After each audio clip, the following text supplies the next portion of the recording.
Welcome to the Kentucky History Channel, where we strive to bring you all the Kentucky history content you want and you deserve. Kentucky is a part of all of us, and we plan on covering all the history we can, from Pike County to Fulton County, from Louisville to Harlan. Here on our YouTube channel, you can find many videos dedicated to different events, people, governors, and places in Kentucky. There's something for everybody.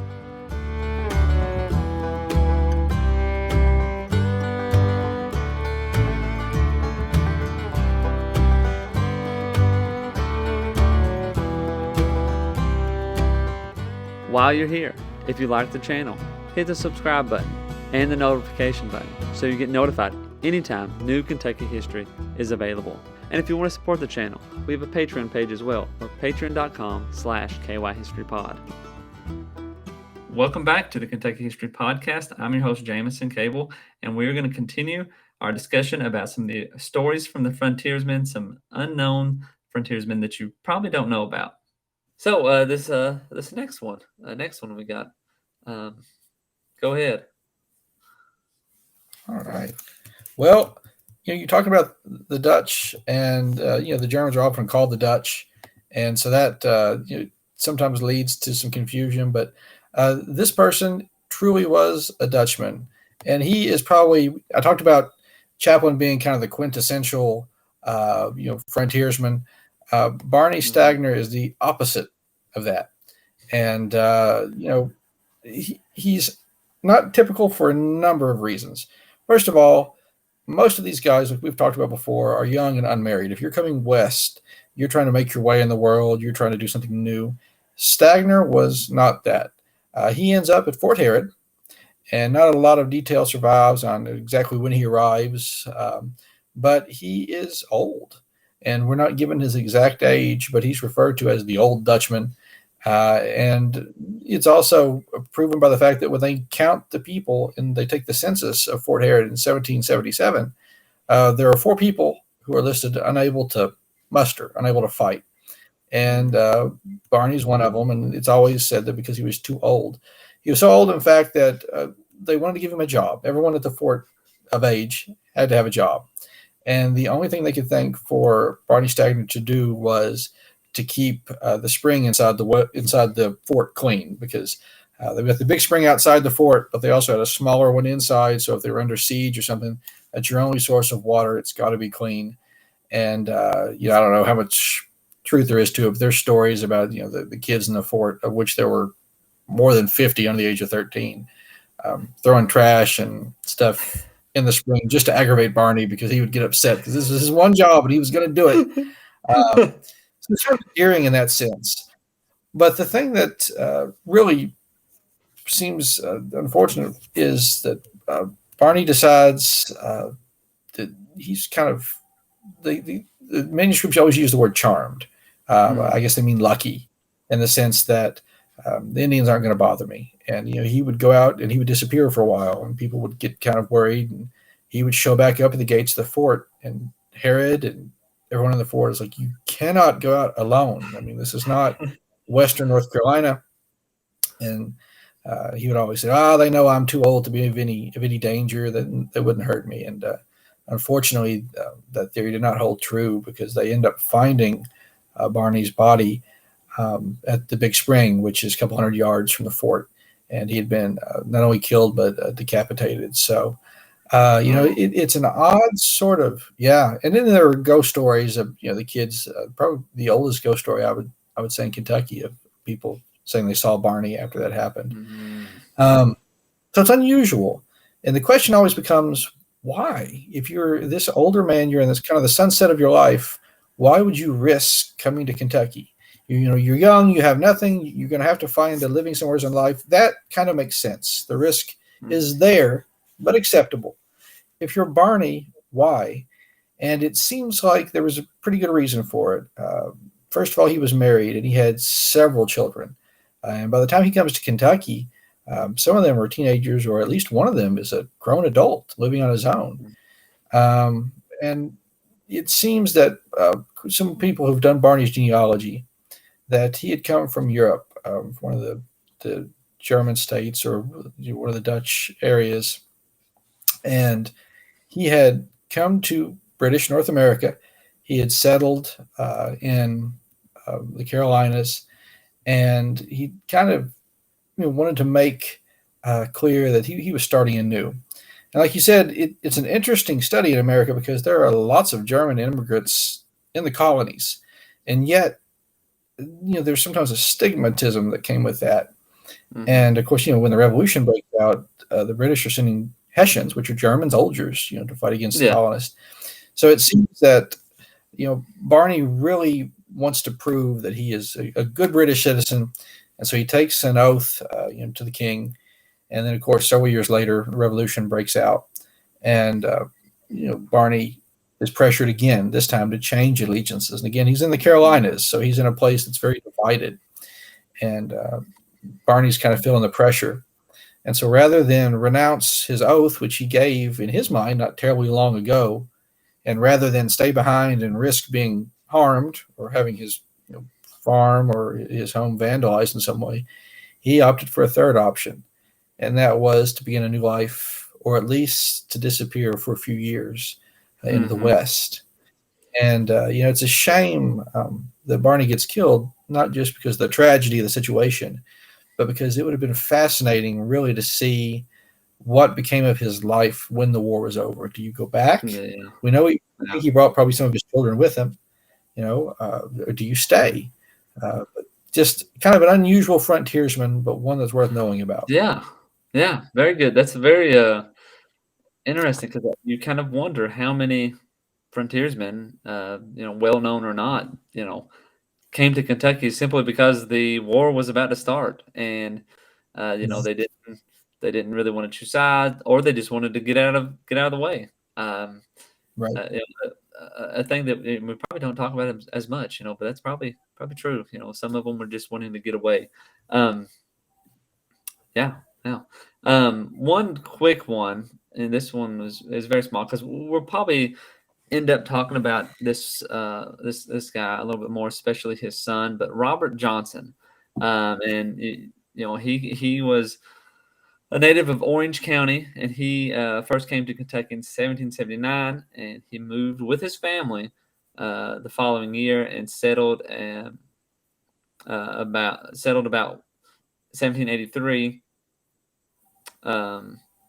at Great Crossings in Scott County. And if you're familiar with some Kentucky history, Great Crossings may ring a bell. But he was able to gather a massive estate of 100,000 acres, which is a lot.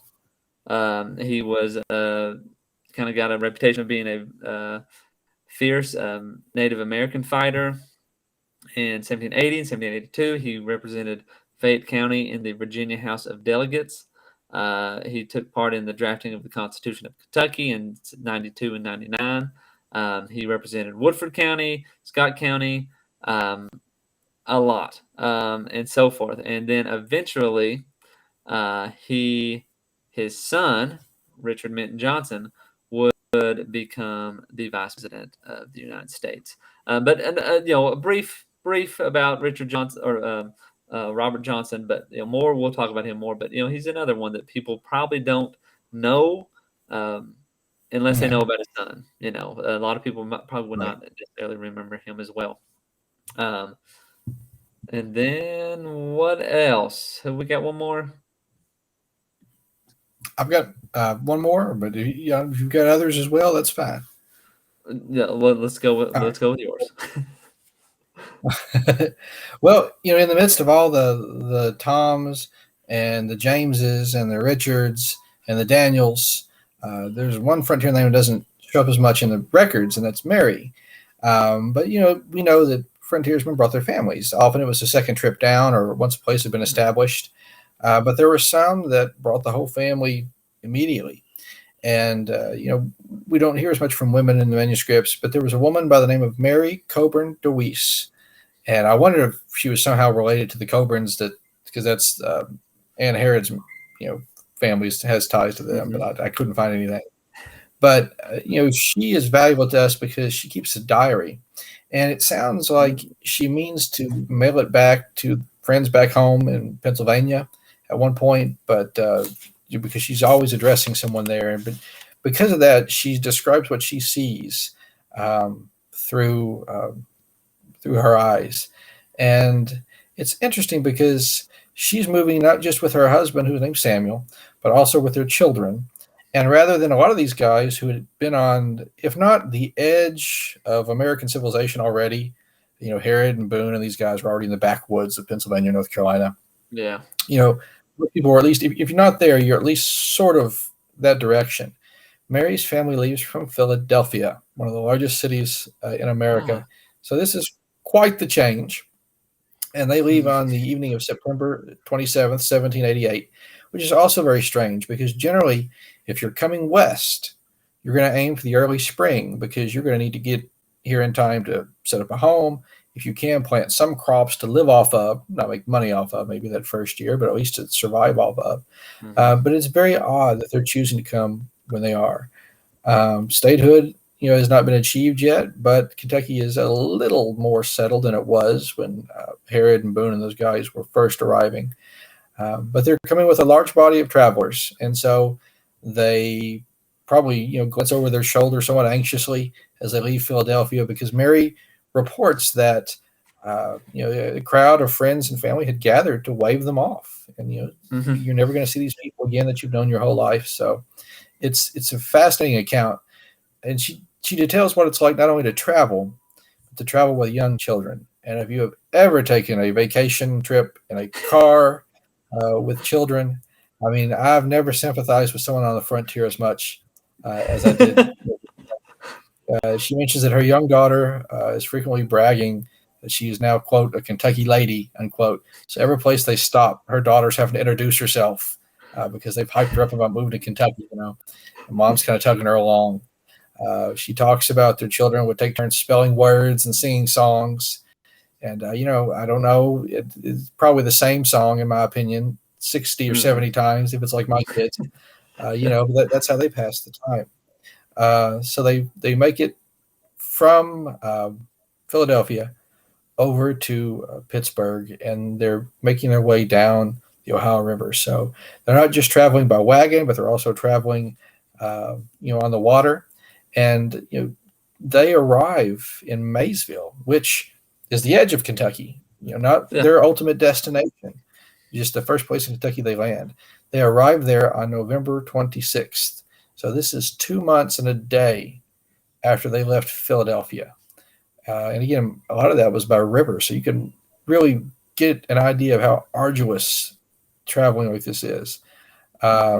She recounts a number of interesting people they meet along the way. Stories that you don't typically hear. She said one boat tried to scare them at one point on the Ohio River. They're out there, they're floating in the darkness, and you've got no lights. There are no harbors or cities anywhere, so you're just you and on the water.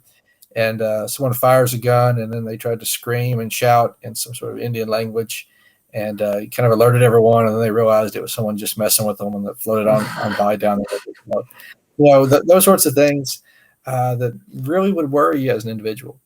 And, sometimes with, especially the long hunters, if they kept any journals at all, it's, November 5th, weather was cold, killed 3 buffalo, which is probably, but to hear the stories that she told, just pretty neat stuff. So, yeah, a little bit better. And that's the part that you brought up first, waving goodbye to all your family and friends, like knowing that, no, we're never going to see you all again. See you later. Is really daunting on the task that was at hand with a lot of the frontiers people. And it goes with a lot of the stories, a lot of the people, and in some cases, like say Boone or they were able to come back and forth. They were, I guess, a little bit more skilled. One last one I wanted to bring up before we kind of wrap up here is Isaac Lindsay. He was a long hunter. And really, I'm bringing him up because he was on a long hunting expedition and on to Rockcastle River, and he gave Rockcastle River its name. He named it the Rockcastle River, and that's just that. That's it, Bill. That's the only thing. I don't know anything else about him, but he was long hunter, and he named a river. So pretty good. If you've ever been down the Rockcastle River, it is very rocky, and so some of the rocks look like castles. So he was probably not doing it from an inspired point of, oh, the rock castle. It's probably the fifth time he's pulled his boat out on the shore to go around. Yeah. But anything else wrapping up? I know that there's a monument there at Harrodsburg that has a list of all the that first group of settlers that came, Herod and all that. And so, I mean, those are all people that, I mean, we could sit here and talk about, list every one of them, but they fall into this category of, frontiersmen that, unknown, that, in some cases, history just hasn't held on to them, I guess. We know their names or something, but just don't know their stories as much. And that's one thing, trying to do with some of these episodes is a little bit more of that info out there. So. Yeah, it's neat to hear the stories of the Daniel Boones and the guys that are raided by Indians, but it's the people that fell the trees and plant the corn and drag the plows and those sorts of things that really made Kentucky. So that they deserve it. Yeah, and I heard somebody say once, the people who write history are the survivors. The people who were able to make it out, and so forth. And that's very true. A lot of these people did. Again, we've said it before. We will be wrapping up the Frontiersmen eventually. Right. I think we, as a whole, we've kind of covered a lot of different frontiersmen that people, don't know of, and hopefully it's shining some light on them. Anything else before we go? I think we've hit it. All right. Well, for everybody out there, thanks for listening, and we'll see you next time. Take care. Welcome to the Kentucky History Channel, where we strive to bring you all the Kentucky history content you want and you deserve. Kentucky is a part of all of us, and we plan on covering all the history we can, from Pike County to Fulton County, from Louisville to Harlan. Here on our YouTube channel, you can find many videos dedicated to different events, people, governors, and places in Kentucky. There's something for everybody.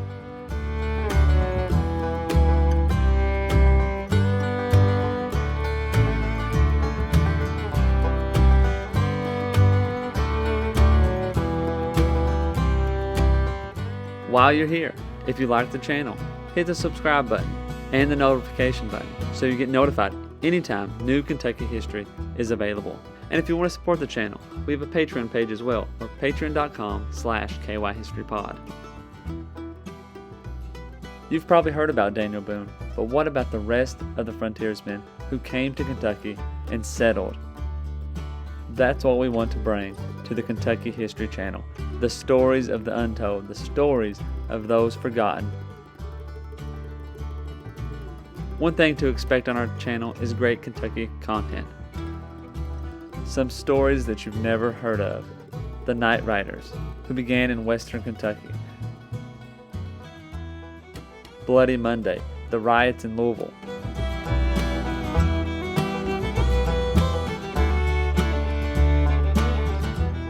The assassination of Governor Goebel, the only governor ever assassinated in the United States.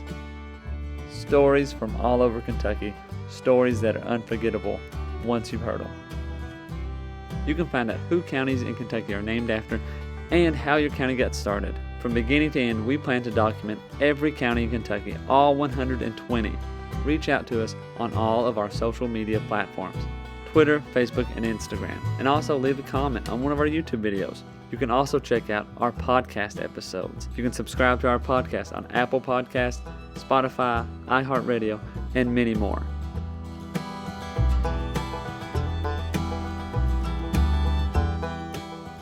We're always seeking to find more Kentucky history so we can bring it to you. The viewers, the listeners, we want all the stories and all the events from Kentucky's great history to be told and shared everywhere.